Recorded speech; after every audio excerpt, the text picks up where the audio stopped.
नमस्कार प्यारे साथियों। आज के इस लेक्चर में हम बात करेंगे इतिहास के अध्याय 3 के बारे में, जिसका नाम है ताम्रपाषाण कृषक संस्कृतियाँ। आज हम इस अध्याय में इस लेक्चर में बात करेंगे ताम्रपाषाण युग के बारे में, जिसमें तांबे की बात की गई है पूरे तरीके से, जो कि आपका एनसीईआरटी इतिहास का अध्याय 3 है। ठीक है, देखिए ताम्रपाषाण युग की जब बात करेंगे हम लोग, और ताम्रपाषाण युग में हम काय की बात करेंगे, जो ताम्रपाषाण युग की जो बस्तियां थी, जो नगर थे, उनके बारे में बात करेंगे सबसे पहले। ठीक है, जो हमारा पहला टॉपिक रहेगा वो ये रहेगा ताम्र पाषाण युग की बस्तियां। ठीक है, इसकी बस्तियों के बारे में बात करेंगे आज हम। देखो, जैसा कि आप सबको पता है, जो नवपाषाण युग था, जो कि हम दूसरे अध्याय में पढ़ करके आए थे उस चीज़ को, तो नवपाषाण युग का जब खत्म होने को आया था, नवपाषाण युग का जब अंत हो रहा था, तो धातुओं का जो इस्तेमाल था वो शुरू हो गया था। काय का इस्तेमाल? धातुओं का इस्तेमाल शुरू हो गया था। ध्यान रखना, धातुओं का इस्तेमाल शुरू हो गया था। कब? जब नवपाषाण युग का अंत हो रहा था, तब हमारे धातुओं का इस्तेमाल शुरू हो गया था।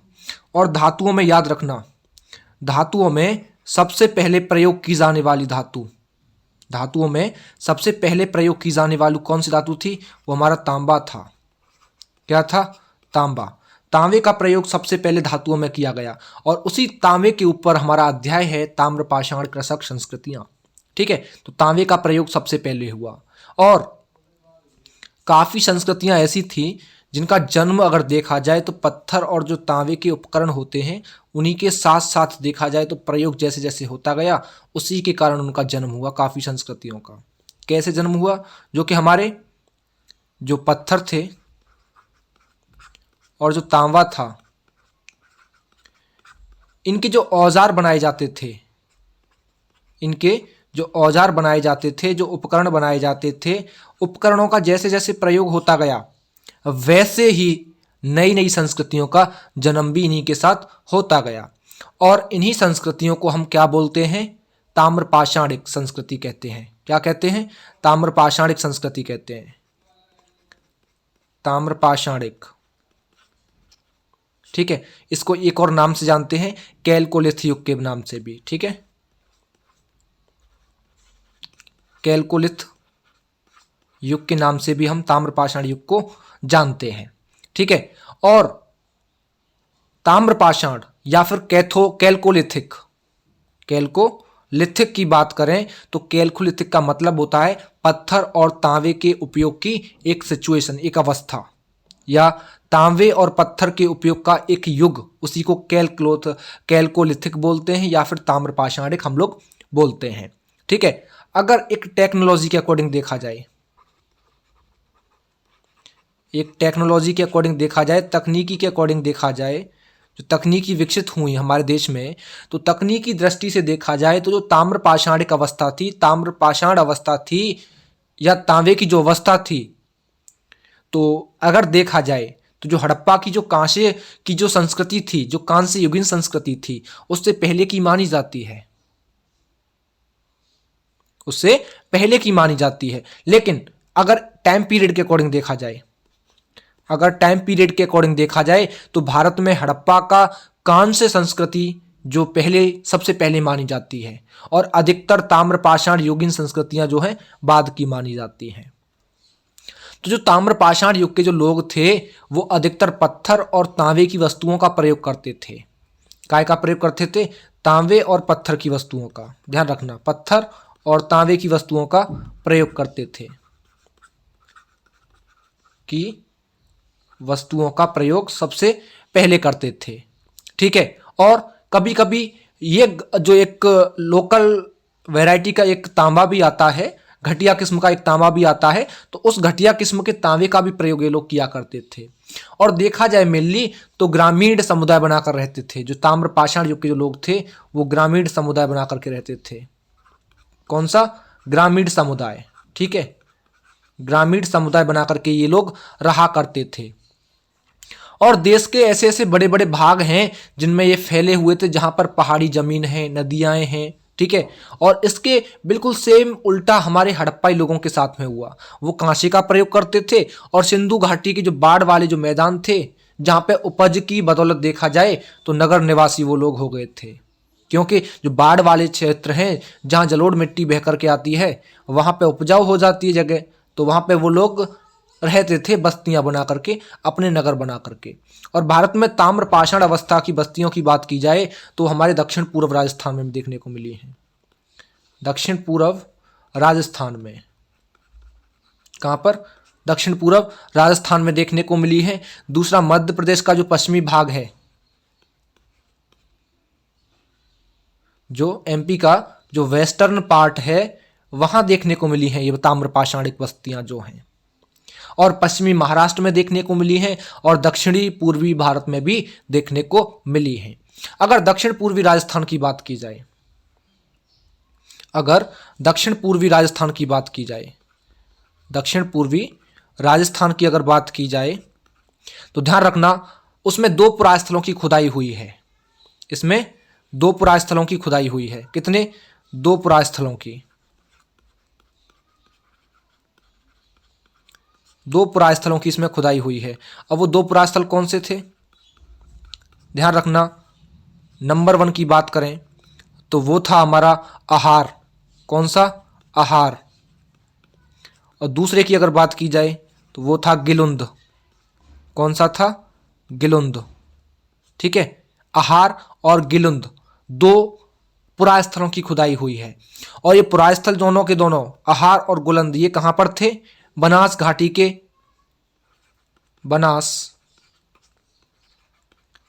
घाटी के जो सूखे मैदान थे वहां पर ये विकसित हुए थे। और पश्चिमी मध्य प्रदेश में बात की जाए, वेस्टर्न एमपी में बात की जाए तो ध्यान रखना पश्चिमी मध्य प्रदेश में मालवा है आपका, मालवा।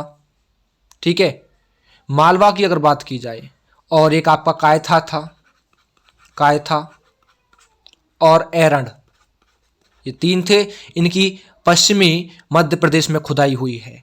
मध्य और पश्चिमी भारत की बात की जाए तो वहां पे देखा जाए तो मालवा ताम्रपाषाण संस्कृति की जो विलक्षणता है, काफी जो मालवा मृदभांड थे, जो बर्तन थे, जो कि ताम्रपाषाण मृदभंडों से काफी उत्कृष्ट माने गए थे। ठीक है, लेकिन यहाँ थोड़ी सी एक चीज समझ लीजिए, यहाँ स्थलों की जब बात हुई है तो जो ताम्रपाषाण के जो स्थल थे थोड़े से, उनकी भी आप एक बार उनको नोट कर लीजिए अच्छे तरीके से। तो स्थल थे और कौन से राज्य में वो स्थित हैं। ठीक है, तो देखो नवदा टोली था एक आपका स्थल, नवदा टोली। जो नवदा टोली था वो मध्य प्रदेश में पाया गया है। कहां पर पाया गया है? मध्य प्रदेश में पाया गया है। मध्य प्रदेश में देखा जाए और आपका एक ताम्बवती मिला है, ताम्बवती। ठीक है, ताम्बवती जो है वो कहां से मिला है? राजस्थान से मिला है हमको स्थल। ठीक है, राजस्थान से, राजस्थान से मिला है। एक आपका दैमाबाद था, दैमाबाद। जो दैमाबाद मिला है इसको भी ध्यान रखना, दैमाबाद हमें कहां से मिला है? महाराष्ट्र से। कहां से? महाराष्ट्र से। ठीक है, महाराष्ट्र से। और अगर बात की जाए इनाम गांव की, इनाम गांव, जो इनाम गांव है वो भी हमारा कहां से मिला है? महाराष्ट्र से मिला है। ध्यान रखना, महाराष्ट्र से मिला है। एक आपका नेवासा था, नेवासा, ये नेवासा हमको महाराष्ट्र से ही मिला है। 3 हमें प्रास्थले महाराष्ट्र से मिले हैं। ठीक है, तो ध्यान रखना ये हमारे 5 ताम्रपाषाण युग के काफ़ी अच्छे स्थल थे, काफ़ी इनको मुख्य भी माना जाता है। नवदा टोली, ताम्बवती, दैमाबाद, इनाम गांव और नेवासा। ठीक है, जो कि मध्य प्रदेश, राजस्थान, महाराष्ट्र, महाराष्ट्र, महाराष्ट्र, यहाँ से हमको देखने को मिले हैं। ठीक है, अगर सबसे विस्तृत उत्खनन की बात की जाए, सबसे जो अच्छे तरीके से जो उत्खनन हुआ पश्चिमी महाराष्ट्र में हुए। कहाँ हुआ? पश्चिमी महाराष्ट्र में। ध्यान रखना, पश्चिमी महाराष्ट्र में सबसे अच्छा उत्खनन हुआ। जहां उत्खनन हुए हैं वो पुरास्थल कौन से हैं? तो अहमदनगर जिला है आपका एक। कौन सा है? अहमदनगर, अहमदनगर। और अहमदनगर जिले में जोरवे नाम का स्थल है, उस जोरवे नामक स्थल पर भी खुदाई हुई है। ठीक है, अगर नेवासा और दैमाबाद की बात की जाए तो यहां से भी खुदाई हुई है। नेवासा और दैमाबाद, ठीक है, नेवासा और दैमाबाद, ये दोनों के दोनों हमें कहाँ से मिले हैं? महाराष्ट्र से मिले हैं, ठीक है। पुणे जिले में देखा जाए, जो पुणे जिले है, पुणे जिले में कहाँ पर खुदाई हुई है? तो भी ध्यान रखना, चंदौली में। कहाँ पर? चंदौली में खुदाई हुई है, ठीक है। और जो सोन गांव है और जो इनाम गांव है, यहाँ से भी खुदाई हुई है, ठीक है। और प्रकाश हुआ है, एक नासिक है आपका स्थल, वहां से भी खुदाई हुई है। ये सभी पुरा स्थल जो थे वो हमारे काय के थे? जोरवे संस्कृति के। काय के थे ये पुरा स्थल? जोरवे संस्कृति के। जोरवे संस्कृति थी, उसी संस्कृति के सभी पुरा स्थल थे, ठीक है, ये सभी के सभी। और एनसीईआरटी हमारी इन्हीं को बताती है केवल। और ये नाम जोरवे के आधार पर दिए गए थे सभी के सभी। जो अहमदनगर जिला है, जो अहमदनगर जिला है, उसमें गोदावरी नदी की जो शाखा नदी है प्रवरा, कौन सी है? प्रवरा। जो प्रवरा है, प्रवरा, उसके बाएं तट पर देखा जाए तो जो प्रारूपिक रूप से जो पुरास्थल हैं, जिन्हें टैप साइट बोलते हैं, वहीं पर सभी स्थित हैं। और 1400 से 700 ईसा पूर्व की बात की जाए, 1400 से 700 ईसा पूर्व के आसपास की बात की जाए, तो जोरवे संस्कृति जो है उसके कुछ भाग जो थे उनको हम कह सकते हैं विदर्भ में देखा गया था। और कोंकण के जो तट प्रदेश हैं उनको छोड़ करके पूरे महाराष्ट्र में ये जोरवे संस्कृति फैली हुई थी। अब यूँ तो देखा जाए जोरवे संस्कृति हालांकि ग्रामीण स्तर की थी। कौन से स्तर की थी जोरवे संस्कृति? ग्रामीण स्तर की संस्कृति थी। और फिर भी इसकी काफ़ी ऐसी बस्तियां हैं, जैसे कि दैमाबाद है, इनाम गांव है, ये एक नगरीय स्तर की बस्तियां थी, संस्कृति थी, ठीक है, नगरीय स्तर की। और महाराष्ट्र के तो ये सभी पुरास्थल देखे जाएं तो अधिकतर जो काली भूरी मिट्टी होती है हमारी, काली भूरी मिट्टी, ध्यान रखना, काली भूरी मिट्टी, ठीक है, जो काली भूरी मिट्टी होती है, ऐसी जो अर्ध शुष्क वाले क्षेत्र थे, काली भूरी मिट्टी वाले जो अर्ध शुष्क वाले क्षेत्र थे, वहां से मिली है। जहां पे क्या होता है, जो आपके पिलम, जिन्हें हम बेर बोलते हैं, बेर और एक आपका पेड़ आता है बबूल का, बबूल, ये दो पेड़ वहां पे उगाए जाते थे, लेकिन ये नदी तट वाले क्षेत्र में देखने को मिले थे, ठीक है। इनके अलावा भी देखा जाए जो नवदा टोली पुरास्थल है, वो भी अच्छा पुरास्थल माना गया है, जो कि नर्मदा के तट पर देखा जाता है।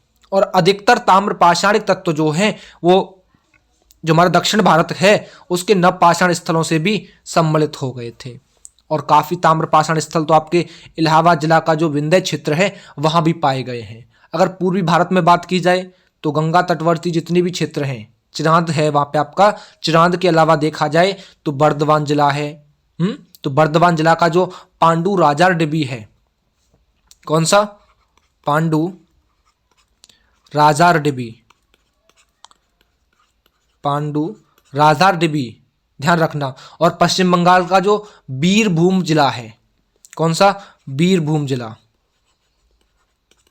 बीरभूम जिला, जो हमारा पश्चिम बंगाल का बीरभूम जिला है, वहाँ महिषदल जो है, महिषदल, उसको काफ़ी उल्लेखनीय माना गया है, काफ़ी प्रचलित उसको माना गया है, ठीक है। और हमारे काफ़ी स्थान तो ऐसे हैं, खास करके दक्षिण भारत में, खास करके दक्षिण भारत में, ध्यान रखना, जो प्रस्तर फलक है, जो प्रस्तर फलक का एक उद्योग हुआ करता था, प्रस्तर फलक एक उद्योग हुआ करता था, उद्योग, ताम्रपाषाण युग में, ठीक है, जो उद्योग था काफी बढ़ावा मिला उसको, और पत्थर की कुल्हाड़ी वो भी चलती रही इस युग में। प्रस्तर फलक का तो उद्योग हुआ ही हुआ, साथ में कुल्हाड़ी जो होती है वो भी काफी चलती रही, काफी प्रचलित रही, ठीक है।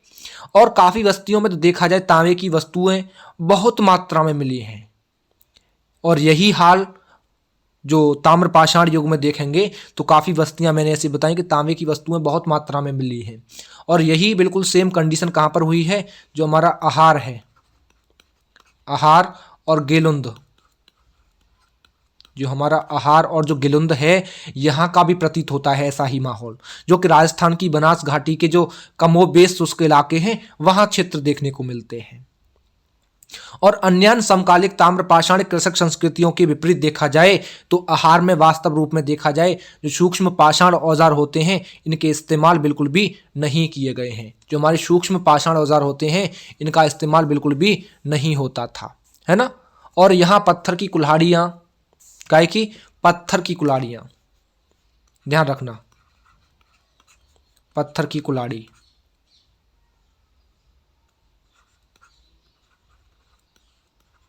जो पत्थर की कुल्हाड़ी होती है वो देखने को मिली है।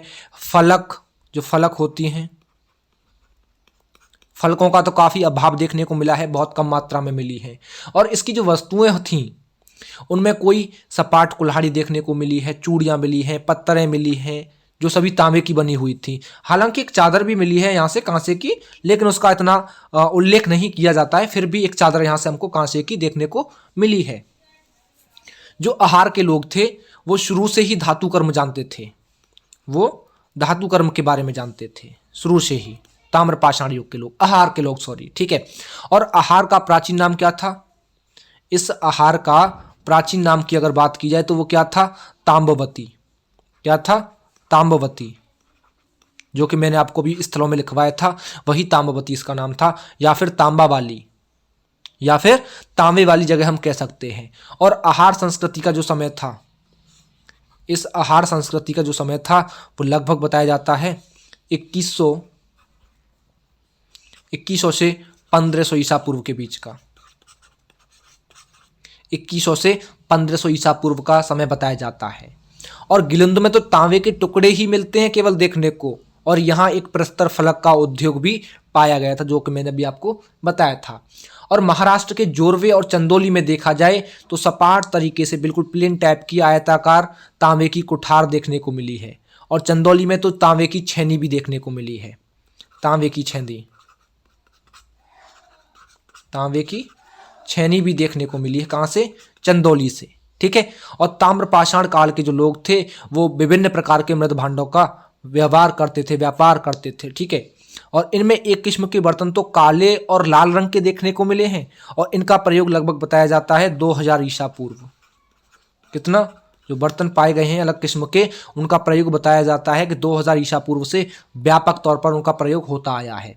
और ये चाक पर बनते थे। किस पर? चाक पर बनते थे, चाक पर, ठीक है। और कभी कभी इन पर सफेद रैखिक आकृतियां भी बनाई जाती थी। और महाराष्ट्र, मध्य प्रदेश और बिहार, इन तीनों की बात की जाए, महाराष्ट्र और मध्य प्रदेश और बिहार, इन तीनों राज्यों की बात की जाए तो ध्यान रखना, मध्य प्रदेश, महाराष्ट्र, बिहार, यहाँ पर रहने वाले जो लोग थे वो जो टोंटी वाले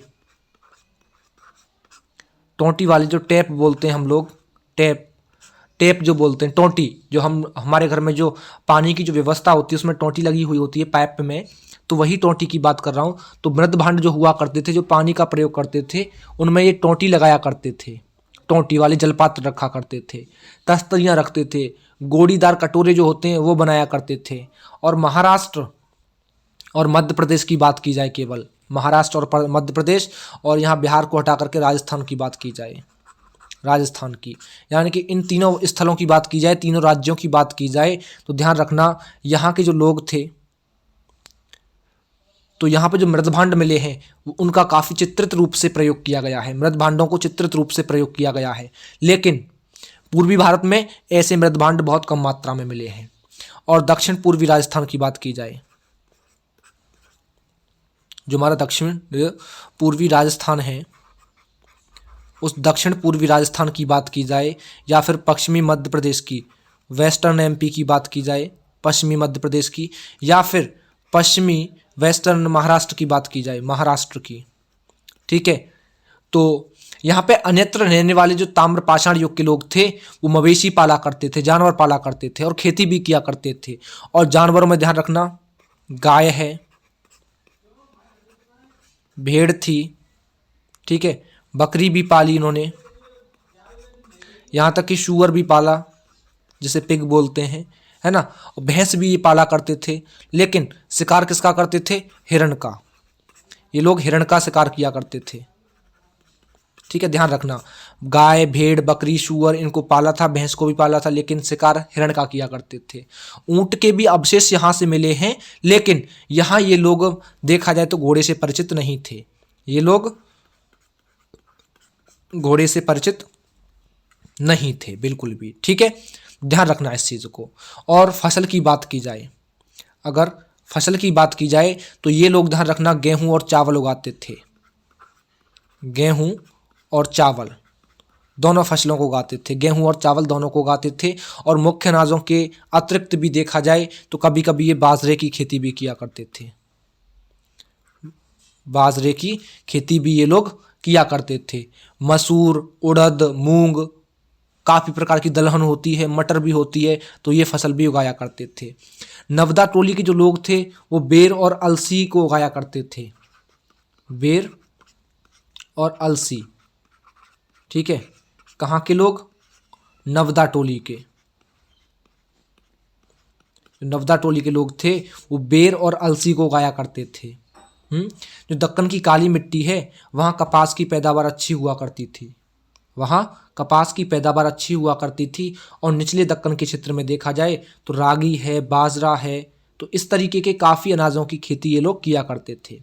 अगर पूर्वी भारत में बात की जाए, पूर्वी भारत में बात की जाए और यार बिहार में बात की जाए, या बिहार में बात की जाए, या फिर आपके पश्चिमी वेस्ट बंगाल में, पश्चिमी बंगाल में बात की जाए, तो मछली पकड़ने के कांटे जो होते हैं उनको बंसी बोला गया है।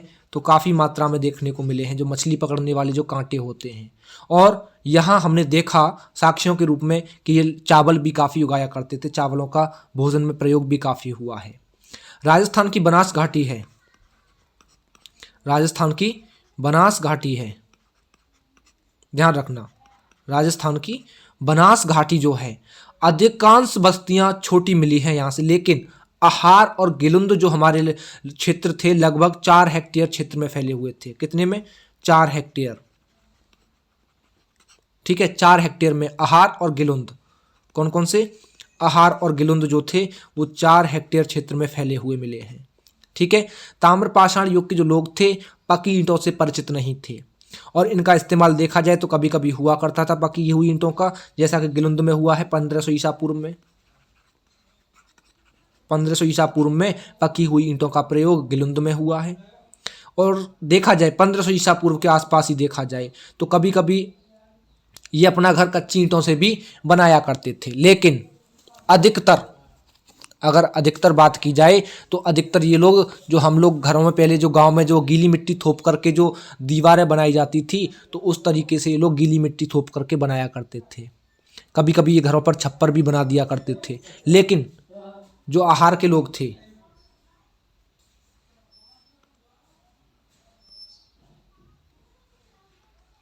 जो आहार के लोग थे, ध्यान रखना, जो आहार के लोग थे पत्थर के बने हुए घरों में रहा करते थे, पत्थर के बने हुए घरों में। और अब तक पता चले तो लगभग 200, कितने? 200 जोरवे स्थलों में गोदावरी का जो दैमाबाद है वो सबसे बड़ा देखने को मिला है। 200 स्थल मिले हैं जोरवे संस्कृति से, और उनमें गोदावरी का जो दैमाबाद क्षेत्र है सबसे बड़ा देखने को मिला है। और दैमाबाद जो है, जो दैमाबाद है, ध्यान रखना, लगभग कितने हेक्टेयर में है? 20 हेक्टेयर में फैला हुआ है। 20 हेक्टेयर में फैला हुआ है, जिसमें लगभग कितने लोग रहते थे? 4,000 लोग रह सकते थे। और ये पत्थर और मलबे के जो बुर्ज होते हैं और उनकी जो कच्ची दीवारें बनाई जाती हैं उनका घेर कर करके गढ़ जैसा बनाया जाता था, और ऐसे हमें यहाँ से साक्ष्य भी मिले हैं। और दैमाबाद की तो ख्याति भारी संख्या में देखी जाए तो जो कांसे की वस्तुएं होती हैं उनकी उपलब्धि के लिए मानी जाती है कि कांसे की वस्तुएं दैमाबाद से काफ़ी भारी संख्या में मिली हैं। और इनमें से कुछ वस्तुएं तो हड़प्पा संस्कृति का प्रभाव भी दिखाती हैं, हमें उसके लक्षण देखने को मिलते हैं। और पश्चिमी महाराष्ट्र में बात की जाए, पश्चिमी महाराष्ट्र में आरंभिक ताम्रपाषाण जो अवस्था थी उसका जो इनाम गांव था, स्थल था, उस पर चूलों के सहित बड़े बड़े कच्ची मिट्टी के मकान भी दिखाए गए हैं, गोलाकार गड्ढे वाले मकान भी दिखाए गए हैं। और बाद की अवस्था में देखा जाए तो लगभग 1300 से 1000 ईसा पूर्व की बात कर रहा हूँ मैं अभी, 1300 से 1000 ईसा पूर्व की बात है कि 5 कमरों वाला एक मकान मिला है, 5 कमरों वाला, जिसमें 5 रूम हुआ करते थे। तो ऐसे 5 कमरों वाला एक मकान मिला है जिसमें 4 कमरे आयताकार हुआ करते थे, रेक्टेंगल शेप में, ठीक है, आयताकार रूप में 4 कमरे, और एक वृत्ताकार, ठीक है, एक वृत्ताकार रूप में देखने को मिला है एक कमरा। 5 कमरे थे, 4 आयताकार, एक वृत्ताकार। और ये मकान जो है बस्ती के केंद्र में हुआ करते थे। ये कहाँ हुआ करता था? बिल्कुल बस्ती के केंद्र में। और अनुमान लगाया जाता है कि बस्ती के केंद्र में है तो ये किसी सरदार का घर होता होगा, किसी सरदार का या फिर किसी शासक का घर होता होगा, ठीक है, ध्यान रखना इसको भी। और इनाम गांव में देखा जाए तो ताम्रपाषाण युग की एक बड़ी बस्ती थी जिसमें 100 से भी अधिक घर देखने को मिले हैं और काफ़ी कब्रें भी पाई गई हैं। और एक बस्ती जो थी, इनाम गांव की बस्ती जो थी, वो किलेबंद देखी गई है और खाई से घिरी हुई है। और ताम्रपाषाण युग के जो लोग थे वो कला और शिल्प के बारे में बहुत से तथ्यों से जानकार थे, जानते थे, ज्ञात थे उनसे। वे तांबे के शिल्पकर्म में हम कह सकते हैं कि बहुत ही परिपक्व थे, बड़े दक्ष थे, और पत्थर का काम भी अच्छे तरीके से किया करते थे। और हमें यहाँ से तांबे के औजार, हथियार, कंकड़ भी मिले हैं। और एक कार्नेलियन, स्टेटाइट और क्वार्ट्ज क्रिस्टल जो होता है, ऐसे अच्छे पत्थर के यहाँ से मनके और गुटिकाएं भी देखने को मिली हैं। ध्यान रखना, मैं नाम लिखवाई दे रहा हूँ, कार्नेलियन। दूसरा बात की जाए स्टेटाइट, और तीसरी बात की जाए तो क्वार्ट्ज क्रिस्टल जो होता है, क्वार्ट्ज क्रिस्टल, ठीक है। तो काफ़ी अच्छे प्रकार के मनके होते हैं, पत्थरों के मनके जो होते हैं, गुटिकाएं जो होती हैं, वो देखने को मिली हैं। और ये लोग कताई और बुनाई जानते थे क्योंकि मलबा जो मिला है यहाँ से, उस मलबे में चरखे और तकलियाँ देखने को मिली हैं। यहाँ से मलबे में चरखा और तकलियाँ देखने को मिली हैं, ध्यान रखना, ठीक है, मलबे में चरखा और तकलियाँ, ठीक है। और महाराष्ट्र में तो कपास, सन, सेमल, इनकी रुई से जो बने धागे होते हैं वो भी मिले हैं। इससे अब सिद्ध ये हो जाता है, प्रूफ ये हो जाता है कि वे लोग वस्त्र निर्माण अच्छी तरीके से करना जानते थे, क्योंकि यहाँ पे धागे का प्रयोग हुआ है, रुई से धागे बनाए गए हैं, तो वस्त्र निर्माण भी होता होगा। और इन वस्तुओं के शिल्पियों के अतिरिक्त हम देखें तो इनाम गांव में कुंभकार, धातुकार, हाथी दांत के शिल्पी, चूना बनाने वाले लोग, खिलौने के जो मिट्टी की जो मूर्तें होती हैं, टेराकोटा की जिन्हें बोलते हैं, तो कारीगर भी यहाँ से देखने को मिले हैं साक्ष्यों के रूप में। और ताम्रपाषाण अवस्था में अनाज, भवन, मृदभांड, ये जो हैं क्षेत्रीय अंतर भी इनमें देखने को मिले हैं। जहाँ जैसे क्षेत्र थे, जहाँ जलवायु अलग थी, वहाँ अनाज अलग देखने को मिला, भवन अलग तरीके के मिले, बर्तन भी अलग तरीके के प्रयोग किए जाते थे। पूर्वी भारत में देखा जाए तो पूर्वी भारत जो हमारा चावल उगाता था, तो पश्चिमी भारत देखोगे जौ और गेहूं उगाता था। और एक अगर टाइम पीरियड के अकॉर्डिंग देखा जाए, एक टाइम पीरियड के अकॉर्डिंग देखा जाए, अगर एक काल क्रमानुसार देखा जाए, तिथि क्रम के अकॉर्डिंग देखा जाए, हैं, एक टाइम पीरियड के अकॉर्डिंग देखा जाए, तो ध्यान रखना सभी लोग, एक टाइम पीरियड के अकॉर्डिंग बात कर रहे हैं हम लोग, ठीक है। टाइम पीरियड के अकॉर्डिंग देखा जाए, जो मालवा है, जो मालवा है और हमारा मध्य भारत है, मध्य भारत, तो मालवा और मध्य भारत की ऐसी काफ़ी बस्तियां देखने को मिली हैं। जैसे कि आपके एग्जाम्पल के तौर पे देखी जाए तो एक कायथा थी, कायथा, दूसरी हमारी एरंड थी, एरंड। तो ऐसा प्रतीत होता है कि ये बस्तियां बहुत पहले की हैं। लेकिन अगर पश्चिमी महाराष्ट्र में देखा जाए, अगर पश्चिमी महाराष्ट्र में देखा जाए, जो हमारा पश्चिमी महाराष्ट्र था और जो पूर्वी भारत की बस्तियां थीं, उनको बहुत बाद की बताया जाता है, ठीक है। और उनके शव संस्कार जो थे, इनके जो शव संस्कार, अगर शव संस्कारों की बात की जाए, जो शव संस्कार थे और जो पूजा पद्धति थी, उसका भी कुछ आभास देखने को मिलता है।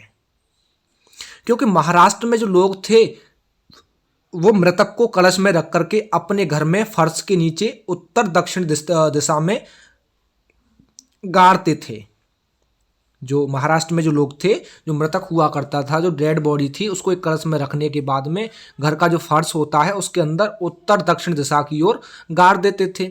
लेकिन जो हड़प्पा के लोग थे उनमें देखा जाए तो अलग अलग उनके भी कब्रिस्तान नहीं होते थे, और कब्र में मिट्टी की हड्डियां, तांबे की कुछ वस्तुएं भी रखी जाती थी, जिससे जाहिर होता है कि परलोक में मृतक के इस्तेमाल के लिए सामान रखते थे ये लोग, है ना। मरने के बाद में जो व्यक्ति था उसके पास सामान इसलिए रखते थे कि परलोक में पहुंचने के बाद में वो उसका इस्तेमाल कर सके। मिट्टी की स्त्री मूर्तियां जो यहाँ से मिली हैं उनसे प्रतीत होता है कि ताम्र पाषाण युग के जो लोग थे वो काय की पूजा करते थे, मातृ देवी की। काय की पूजा करते थे, मातृ देवी की पूजा करते थे, ठीक है। और काफी कच्ची मिट्टी की नग्न मूर्तिकाएं भी यहाँ पे पूजी जाती थी, ध्यान रखना, नग्न मूर्तिकाएं, स्त्री की नग्न मूर्तिकाएं, उनकी पूजा यहाँ पे हुआ करती थी, ठीक है। और इनाम गांव में देखोगे तो मातृ देवी की प्रतिमा मिली है, जो कि पश्चिम एशिया, जो हमारा पश्चिमी एशिया है, वहां पाई जाने वाली ऐसी प्रतिमा से मिलती जुलती बिल्कुल देखी जाती है। मालवा और राजस्थान में जो रूढ़ शैली मिली है, रूढ़ शैली में क्या क्या था कि यहाँ मिट्टी की वृषभ मूर्तिकाएं बनाई जाती थी, सांड की मूर्तिकाएं बनाई जाती थी रूढ़ शैली में, मालवा और राजस्थान में। और जो वहाँ ये बताती है कि जो वृषभ, जो सांड था, वो धार्मिक पंथ का प्रतीक था। जो वृषभ था, वृषभ वो क्या था, काय का प्रतीक था, ध्यान रखना, वो काय का प्रतीक था, धार्मिक पंथ का, ठीक है, धार्मिक पंथ का प्रतीक था। जो वृषभ था वो धार्मिक पंथ का प्रतीक था, ठीक है, धार्मिक पंथ का प्रतीक था। और महाराष्ट्र में जो हमारी जोरवे बस्तियां पाई गई हैं उनमें देखोगे तो एक तरह का निवासगत अधिक्रम पाया गया है, यानी कि ऊंच नीच का क्रम, काय का, ऊंच नीच का क्रम, ऊंच नीच का क्रम देखने को मिला है। क्योंकि कुछ बस्तियां तो ऐसी थीं जो कि 20 हेक्टेयर तक बड़ी बड़ी हुआ करती थी, लेकिन कुछ बस्तियां ऐसी मिली हैं जो केवल 5 हेक्टेयर में हुआ करती थी, है ना। 20 और 5 हेक्टेयर की बस्तियां मिली हैं, तो ऊंच नीच का फर्क यहाँ देखने को मिलता है। क्योंकि जो बस्तियों का विस्तार था उसमें अंतर का भी अर्थ देखने को मिला है कि जो बड़ी बड़ी बस्तियां थीं उनका दबदबा कह सकते हैं हम एक तरीके से, कि छोटी छोटी बस्तियों पर रहता था, वो अधिकार करके रखते थे। लेकिन बड़ी और छोटी दोनों तरह की जो बस्तियां हैं उनमें सरदार और उनके जो रिश्तेदार होते हैं, जो सरदार, जो वहाँ का शासक था, या उनके जो रिश्तेदार, जो रिलेटिव हुआ करते थे, वो किस में रहते थे, रेक्टेंगुलर शेप में जो मकान होता था, आयताकार शेप का जो मकान होता था उसमें निवास किया करते थे। और जो गोल गोल झोंपड़ियाँ जो हुआ करती थी उनमें नगर के निवासी जो लोग थे वो रहते थे, ठीक है। तो इनाम गांव में देखा गया है कि शिल्पी और पंसारी जो लोग थे वो पश्चिमी छोर पर रहते थे। इनाम गांव में देखा गया है जो पंसारी और जो शिल्पी लोग हुआ करते थे, पंसारी और शिल्पी, ये पश्चिमी छोर पर रहते थे। लेकिन जो सरदार था, मैंने आपको बताया था कि जो सरदार था वो कहाँ पर रहता था, केंद्र में रहता था, नगर के केंद्र स्थल पर रहता था। इससे क्या होता था कि निवासी जो थे, जो जनता थी, जो समाज था, उसके बीच सामाजिक दूरी देखने को मिलती है। और पश्चिमी महाराष्ट्र का जो चंदौली और जो नेवासा जो बस्तियां हैं वहाँ ऐसा देखने को मिला है कि कुछ बच्चों के गलों में जो देखा गया है तांबे के जो मनके होते हैं उनका हार पहना हुआ है और उनको हार पहना करके दफनाया गया है। जबकि काफ़ी बच्चों की कब्रों से सामान देखने को मिले हैं। सामान में क्या, बर्तन देखने को मिले हैं, ठीक है। तो असमानताएं थीं। और इनाम गांव में तो एक वयस्क आदमी देखने को मिला है और मृत भांड मिले हैं, कुछ तांबे के साथ उसको दफनाया भी गया है।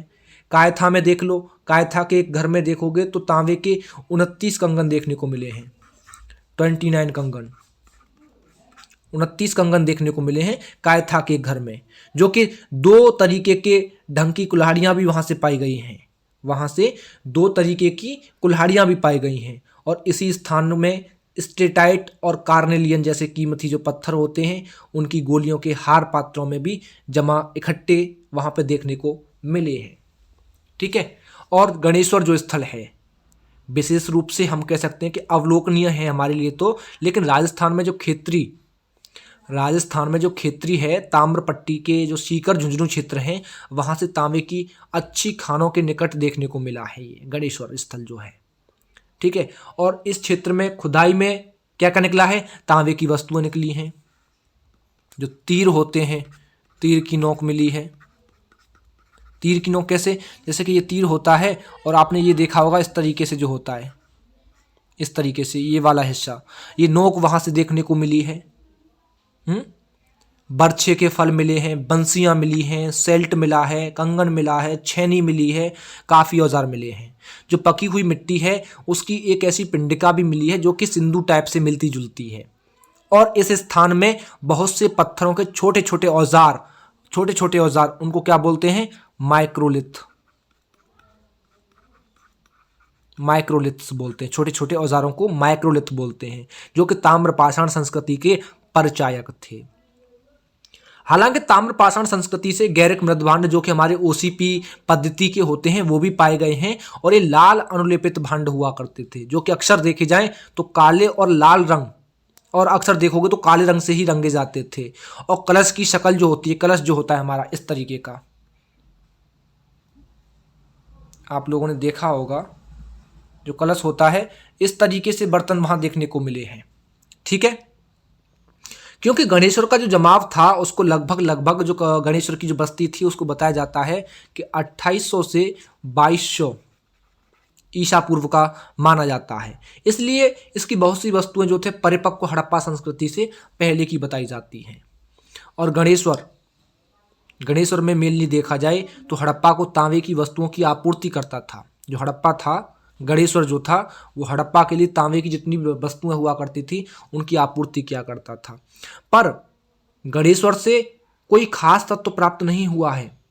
और जो गणेश्वर के लोग थे वो कृषिजीवी और शिकारजीवी थे। कृषि भी किया करते थे, शिकार पर भी निर्भर थे, लेकिन उनका जो मुख्य, हम कह सकते हैं, शिल्प तांबे की वस्तुएं बनाना था, उद्योग। और फिर भी ये वैसे नगरीय तत्वों को विकसित नहीं कर पाए थे जो कि बाढ़ सिंचित मैदानों की उपज पर आश्रित जो हड़प्पाई अर्थव्यवस्था थी जो देखने को मिलती है, वो ये विकसित नहीं कर पाए थे, एक नगरीय तत्वों को विकसित नहीं कर पाए थे। क्योंकि इसकी जो सूक्ष्म पाषाण वस्तुएं हैं और जो अलग तरीके के जो पाषाण उपकरण मिले हैं, उनको देखते हुए ऐसा लगता है कि जो गणेश्वर संस्कृति है उसको प्राक हड़प्पाई ताम्र पाषाण संस्कृति कह सकते हैं, जिसकी भित्ति पर देखोगे तो परिपक्व हड़प्पाई संस्कृति खड़ी हुई है पूरे तरीके से। और हड़प्पा अंचल के कुछ ऐसे भी स्थल हैं जो कि प्राक हड़प्पी स्तरों को आरंभिक हड़प्पा संस्कृति भी हम लोग कहते हैं, क्योंकि इसकी जो परिपक्व नगरीय सिंधु सभ्यता थी उससे इसको अलग किया जा सके। और इस तरीके से राजस्थान का जो कालीबंगा है और जो हरियाणा का जो बनाबली है, इनकी जो प्राक हड़प्पी जो अवस्था थी वो स्पष्ट रूप से ताम्रपाषाण देखने को मिल जाती है। और प्राक हड़प्पीय और हड़प्पेतर ताम्रपाषाण जो संस्कृतियां हैं और जो हड़प्पा संस्कृति की जो समकालीन ताम्रपाषाण संस्कृतियां हैं वो भी उत्तरी और पश्चिमी और मध्य भारत में देखने को मिली है। एक उदाहरण मैं आपको दे सकता हूं इसका, जो कायथा संस्कृति है। कौन सी? जो कायथा संस्कृति है, कायथा संस्कृति। जो कायथा संस्कृति है लगभग 2000 से 1800 ईसा पूर्व का माना जाता है, जो कि हड़प्पा संस्कृति की कनिष्ठ समकालीन थी, हम कह सकते हैं। इसके जो मृदभांड मिले हैं उनमें कुछ प्राक हड़प्पी लक्षण भी देखने को मिले हैं। उसके साथ ही देखोगे इस पर हड़प्पाई प्रभाव भी काफ़ी देखने को मिले हैं। लेकिन और काफ़ी अलग तरीके के ताम्रपाषाणिक जो संस्कृतियाँ थीं, परिपक्व हड़प्पा संस्कृति यानी कि जो विकसित हड़प्पा संस्कृति थी, उससे उम्र में छोटी होते हुए भी सिंधु सभ्यता से जुड़ी नहीं। अगर आप जंगपल की यहाँ बात करें, जैसे कि आप उदाहरण दे सकते हैं हम आपको, नवदा टोली है, एरड़ है, नगदा है, यहाँ पे जो मालवा संस्कृति पाई गई है वो 1700 से 1200 ईसा पूर्व की बताई जाती है। कितने से? 1700 से 1200 ईसा पूर्व की। कौन सी? मालवा संस्कृति। ठीक है, मालवा जो संस्कृति देखने को मिली है वो 1700 से 1200 ईसा पूर्व की बताई जाती है। और विदर्भ और जो कोंकण था उसको छोड़ करके पूरे महाराष्ट्र में ये पूरे में छाई हुई थी, और उसके बारे में तो आज भी यही बात देखने को मिलती है। देश के दक्षिणी में चले जाओ या पूर्वी भारत में चले जाओ तो ताम्रपाषाण जो बस्तियां हैं वो हड़प्पा संस्कृति से आज भी स्वतंत्र देखने को मिलती हैं, बिल्कुल स्वतंत्र हैं।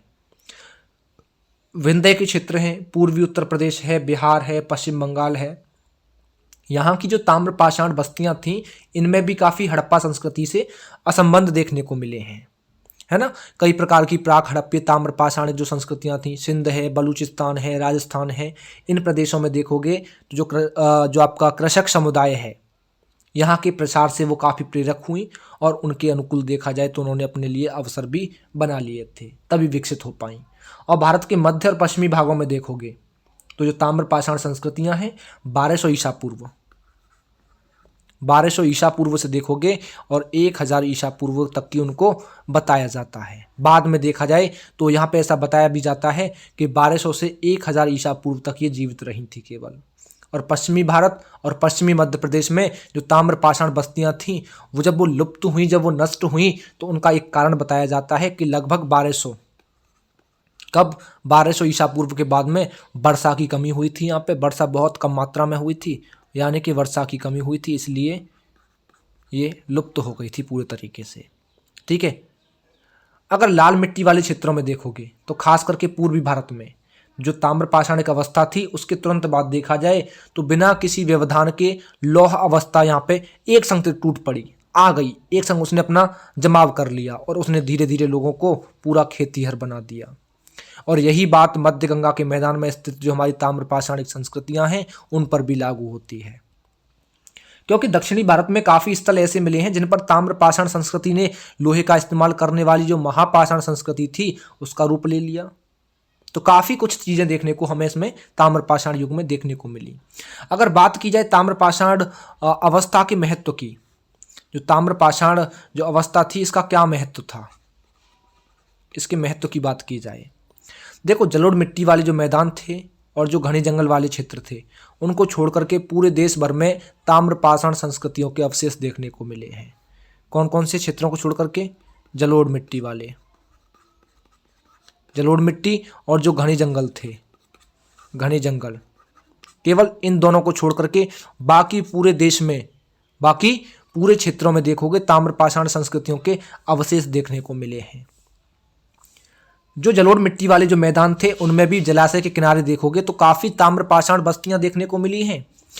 और ऐसा पता भी चलता है कि इनमें से जो अधिकतर लोग थे वो तांबे के पिघलाने की कला को जानते थे, लेकिन जो मध्य गंगा क्षेत्र है उसकी जो ताम्र पाषाण संस्कृति थी उसमें ताम्र पाषाण संस्कृति में तांबे के औजार बहुत कम देखने को मिले हैं। वहीं पश्चिमी भारत और मध्य भारत की जो संस्कृतियाँ थीं उनमें अधिक मात्रा में मिले हैं।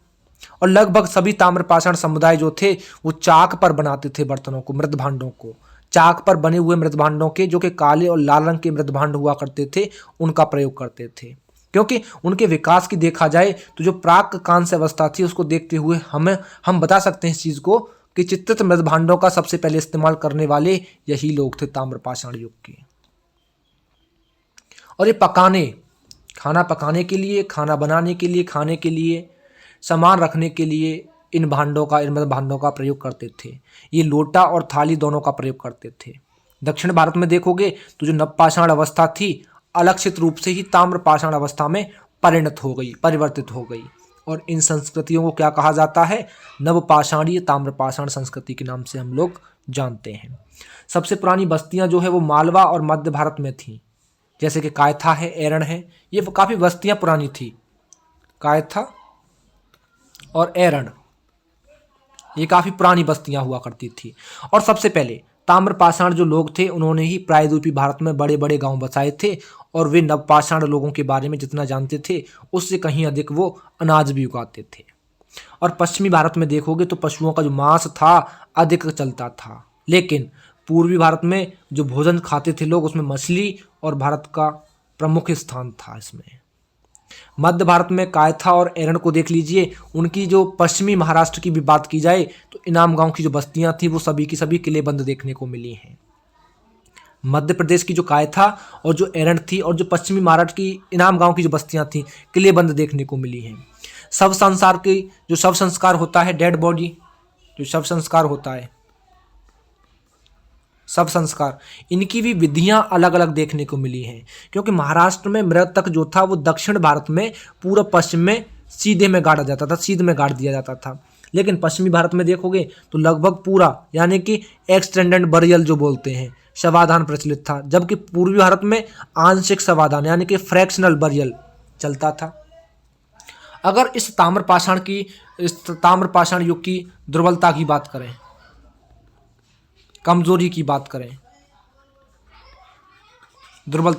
कमजोरी की बात करें, तो ध्यान रखना जो ताम्रपाषाण युग के लोग थे, मवेशी, भेड़, बकरी ये सब पालते थे और उन्हें अपने ही आंगन में बांध लिया करते थे। शायद ऐसा बताया जाता है कि पशुपालन जो था वो मांस के लिए होता था, दूध पीने के लिए या घी बनाने के लिए उनको ये प्रयोग में नहीं लाते थे जानवरों को। और काफ़ी जनजातियां तो ऐसी भी मिली हैं जिनके लोग, जैसे कि बस्तर के गोंड मान लो, है, ये क्या करते थे कि पशुओं का दूध केवल पशुओं के बच्चों के लिए प्रयोग करते थे, इसलिए उनका प्रयोग अपने लिए नहीं किया। और यही कारण था कि ताम्रपाषाण युग के लोग पशुओं से पूरा फायदा नहीं उठा पाए। यह भी एक उनकी दुर्बलता थी, कमजोरी थी। और जो ताम्रपाषाण युग के जितने भी लोग थे वो मध्य और पश्चिमी भारत की जो काली कपास की मिट्टी वाले क्षेत्र थे वहाँ पर रहते थे। गहन या फिर एक बड़े पैमाने की बात की जाए, वो खेती ही नहीं कर पाए, एक बड़े स्केल पर इनसे खेती भी नहीं हो पाई, तो एक कमजोरी ये भी रही है इन लोगों की। अगर काली मिट्टी में देखोगे तो गहन और व्यापक खेती के लिए लोहे के उपकरणों का प्रयोग आवश्यक था, और जिनका स्थान केवल किस पर था लोगों का, ताम्रपाषाण संस्कृति पर था, है ना। तो लोहे का इनको बिल्कुल भी परिचय नहीं था, बल्कि काय का था, तांबे से परिचित रहे थे, क्योंकि खेती के लिए लोहे का प्रयोग पड़ेगा, लोहे के उपकरण चलेंगे। और पश्चिमी महाराष्ट्र में तो बड़ी संख्या में बच्चों के जो समाधान मिले हैं उनसे ताम्रपाषाण संस्कृतियों की आम दुर्बलता भी देखने को मिलती है। जो नॉर्मल तरीके से सिचुएशन बन जाती है वो कमजोरी भी यहाँ देखने को मिली है। ठीक है, यहाँ से पोषाहार की कमी मिली है, चिकित्सा के ज्ञान का अभाव मिला है, महामारी का प्रकोप देखने को मिला है, और यही कारण हो सकता है सबसे बड़ा।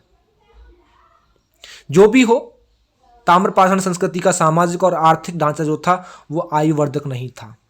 कैसा नहीं था? आयुवर्धक नहीं था।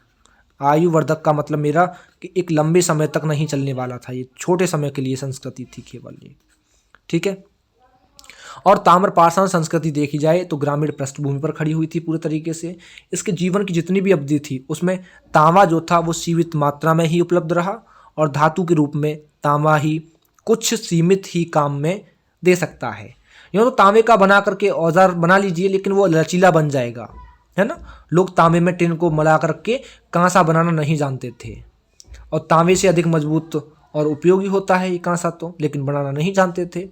तो ताम्रपाषाण युग के जो लोग थे वो लिखने की कला नहीं जानते थे, और न ही वे नगरों में रहते थे, जबकि कांस्य युग के जो लोग थे वो नगरवासी हो गए थे। क्योंकि आपने हड़प्पा के बारे में पढ़ा होगा, हड़प्पा के बारे में, वो नगरीय स्तर की सभ्यता थी, और ये कैसी है?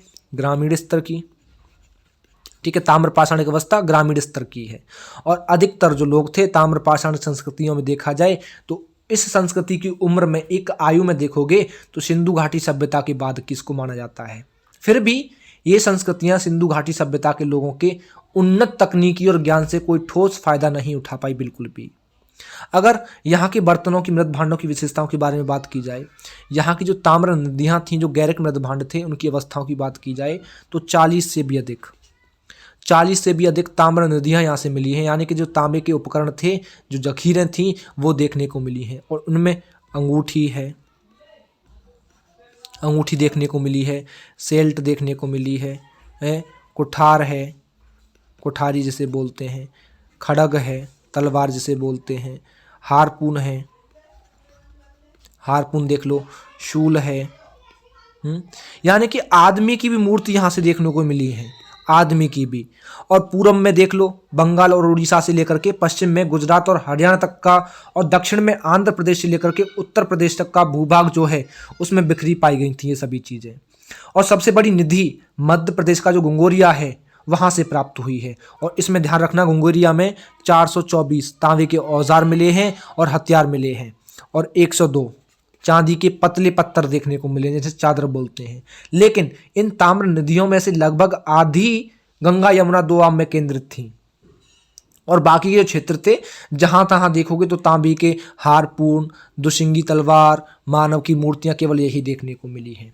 और ऐसा बताया भी जाता है कि इन उपकरणों से ये सिद्ध होता है कि तांबे के जो कारीगर थे उनको अच्छी तकनीक की जानकारी प्राप्त हो चुकी थी, और ये वस्तुएं जो थी वो खानाबदोश जो लोग थे या जो आदिम कारीगर उनकी कृति नहीं हो सकती, बल्कि एक विकसित व्यक्ति की कारीगरी हो सकती है, क्योंकि तकनीकी की बात हो रही है यहाँ पे। और पश्चिमी उत्तर प्रदेश के तो 2 स्थान ऐसे थे, उनकी खुदाई जब हुई तो इनमें से कुछ वस्तुएं गैरिक मृदभांड और कच्ची मिट्टी के जो घर होते हैं उनके द्वारों के साथ मिली हैं। एक स्थान में देखोगे तो कहीं कहीं पकी ईंटों के टुकड़े भी देखने को मिले हैं, और खुदाई में जो पत्थर के औजार भी देखने को मिले हैं। तो इन बातों से ये क्लियर हो जाता है कि ताम्र जो नदियां थीं उनमें पत्थर के औजार के साथ साथ जो तांबे के उपकरण मिले हैं उनका प्रयोग भी ये लोग स्थायी जीवन बिताने के लिए करते थे। और उन ताम्र पाषाण कृषकों और शिल्पियों में जितने भी थे, जो दोआब में एक बड़े भाग में सबसे पहले आकर के बसे थे, और अधिकांश जो गैरिक मृदभांड स्थल थे वो दोआब के ऊपरी हिस्से में देखने को मिले हैं। लेकिन छिटपुट जो है वो ताम्र नदियां बिहार और अन्य प्रदेशों के पठार क्षेत्रों में देखने को मिली हैं। और बहुत से ताम्र सेल्ट जो है वो राजस्थान के क्षेत्रीय अंचल जो सूखे प्रदेश थे वहां से देखने को मिली है। और गैरिक मृदभांड संस्कृति का काल देखा जाए तो 8 वैज्ञानिक तिथि निर्धारणों के आधार पर इसको मोटे तौर पर हम बताएं तो 2000 ईसा पूर्व से 2000 ईसा पूर्व से और 1500 ईसा पूर्व का बताया जाता है। 2000 ईसा पूर्व से 1500 ईसा पूर्व के बीच में इसको रखा जाता है। जब बात की जाए तो गैरिक मृदभांड जो बस्तियां थी जब समाप्त हुई थी तो उस समय से देखा जाए लगभग 1000 ईसा पूर्व 1000 ईसा पूर्व तक दोआब में कोई खास बस्तियां नहीं देखने को मिली। और गैरिक मृदभांड वाले जो लोग थे, जो हड़प्पाई लोग थे, उनके समसामाजिक हुआ करते थे, और वे जिस भी गैरिक मृदभांड वाले क्षेत्र में रहते थे वो हड़प्पाई के क्षेत्र से भी दूर नहीं था, बिल्कुल भी पास में ही था। इसलिए हम गैरिक मृदभांड वाले लोगों और कांसे का प्रयोग करने वाले हड़प्पा के लोगों के बीच कुछ आदान प्रदान का अनुमान भी कर सकते हैं। मेरा कहने का मतलब ये है कि इन लोगों ने काफ़ी तांबे पर प्रयोग दिया, तांबे पर बल दिया, बल्कि इनको कांसे की बिल्कुल भी तकनीकों के बारे में पता नहीं चल पाया। इन्होंने काफ़ी कमजोरियां भी पाई ताम्र पाषाण युग में, क्योंकि इन लोगों ने जो इनके पास सुविधाएं थीं ये उनका उचित रूप से फ़ायदा नहीं ले पाए। ठीक है, तो डियर्स आपका ये अध्याय 3 था ताम्र पाषाण संस्कृतियों के बारे में। तो नेक्स्ट जो अध्याय होगा हमारा वो हड़प्पा सभ्यता को लेकर के होगा। तो अगले अध्याय में हम बात करेंगे कांस्य युग सभ्यता के बारे में, हड़प्पा सभ्यता के बारे में। तो आई होप आपको ताम्र पाषाण युग के बारे में हम लोगों ने पूरा का पूरा जितना एग्ज़ाम में पूछा जाता है तो एनसीईआरटी में एग्ज़ाम के तरीके से पूरा कवर करवा दिया है। और आपको नोट्स जो हैं या तो एक साथ मिलेंगे या चैप्टर वाइज करके आप लोगों को मिलते रहेंगे। ठीक है, चलिए मिलते हैं अगले अध्याय में, हड़प्पा सभ्यता के अध्याय में।